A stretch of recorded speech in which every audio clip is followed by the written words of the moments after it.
मां लक्ष्मी के घर छोड़ने का कारण। एक धार्मिक कथा। प्राचीन समय में एक सुंदर नगर में राजा सोमदेव राज्य करते थे। उनका राज्य सुख और समृद्धि से भरा हुआ था। हर घर में धन और वैभव की भरमार थी और इसका श्रेय लोग मां लक्ष्मी को देते थे। लेकिन जैसे ही मनुष्य अहंकार और अधर्म का मार्ग अपनाता है, उसकी खुशियां और समृद्धि छीनने लगती है। यही कथा राजा सोमदेव के राज्य में भी घटित हुई। अहंकार का आरंभ। राजा सोमदेव अत्यंत धार्मिक और दानवीर थे। उनके महल में हर दिन यज्ञ, पूजा और दान का आयोजन होता था। प्रजा भी संतुष्ट और सुखी थी। लेकिन जैसे जैसे समय बीता, राजा का मन अपने धर्म और दायित्व से हटने लगा। राजा ने महसूस किया कि उनके पास जितना धन और वैभव है, वह किसी और के पास नहीं है। धीरे धीरे उनके मन में अहंकार का जन्म हुआ।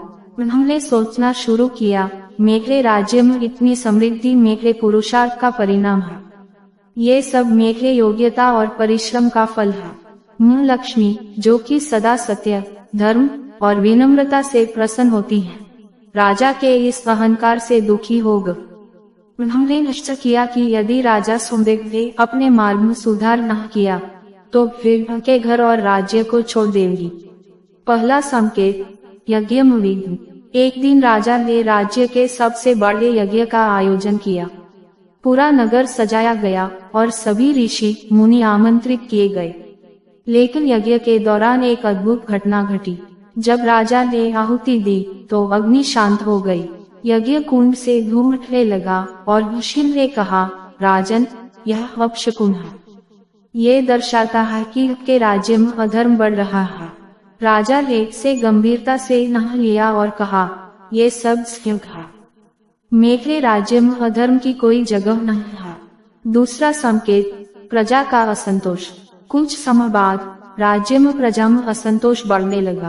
पहले जहां हर घर में सुख शांति थी, अब वहां कलह और दरिद्रता का निवास होने लगा। व्यापारियों के व्यापार में घाटा होने लगा, किसान की फसल सूखने लगी और गरीबों को दान मिलना बंद हो गया।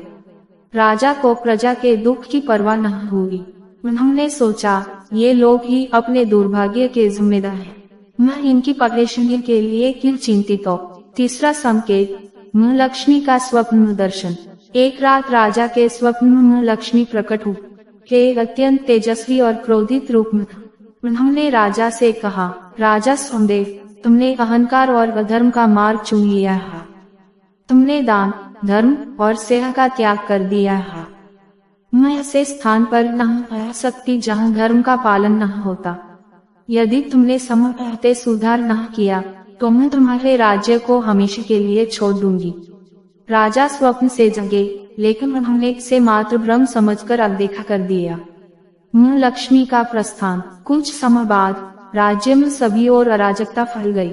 महल के खजाने खाली होने लगे, व्यापार पूरी तरह से ठप हो गया और लोग राज्य छोड़कर जाने लगे। अंततः एक दिन राजा ने पाया कि उनके खजाने का अंतिम स्वर्ण सिक्का भी गायब हो चुका था। उसी रात मां लक्ष्मी ने राजा को फिर दर्शन दिया और कहा, मैं सत्य, धर्म और विनम्रता की देवी हूँ। जहाँ पाप, अहंकार और अधर्म होगा, मैं वहाँ नहीं रह सकती। तुम्हारे घर और राज्य में अब मेरा कोई स्थान नहीं। इतना कहकर मां लक्ष्मी ने महल को छोड़ दिया। राजा का प्रायश्चित। मां लक्ष्मी के चले जाने के बाद राजा का अहंकार चूर चूर हो गया। उन्होंने महसूस किया कि उनकी समृद्धि का स्रोत उनका पुरुषार्थ न, बल्कि मां लक्ष्मी की कृपा थी। उन्होंने अपने कृत्य के लिए प्रायश्चित करने का निश्चय किया। राजा ने अपने अहंकार को त्याग दिया और अपनी सारी ऊर्जा धर्म और सेवा में लगा दी। उन्होंने अश्य और मुनि से क्षमा मांगी और अपने राज्य में धार्मिक आयोजन फिर से शुरू किए। धीरे धीरे प्रजा में सुख शांति लुटने लगी। मां लक्ष्मी का पुनः आगमन। राजा सोमदेव के सत्य और धर्म के मार्ग पर लुटने के बाद मां लक्ष्मी ने उनकी परीक्षा लेने का निश्चय किया। वे एक गरीब वृद्धा के रूप में राजा के पास गए और भोजन की याचना की। राजा ने अपने अंतिम भोजन का अन्न भी उन्हें दे दिया। मां लक्ष्मी प्रसन्न हो गए और अपने दिव्य स्वरूप में प्रकट होकर कहा, राजा सोमदेव, तुमने अपने अहंकार और अधर्म को त्याग दिया है।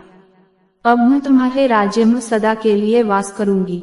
राजा हेम लक्ष्मी से आशीर्वाद प्राप्त किया और उनका राज्य फिर से धन, धान्य और समृद्धि से भर गया।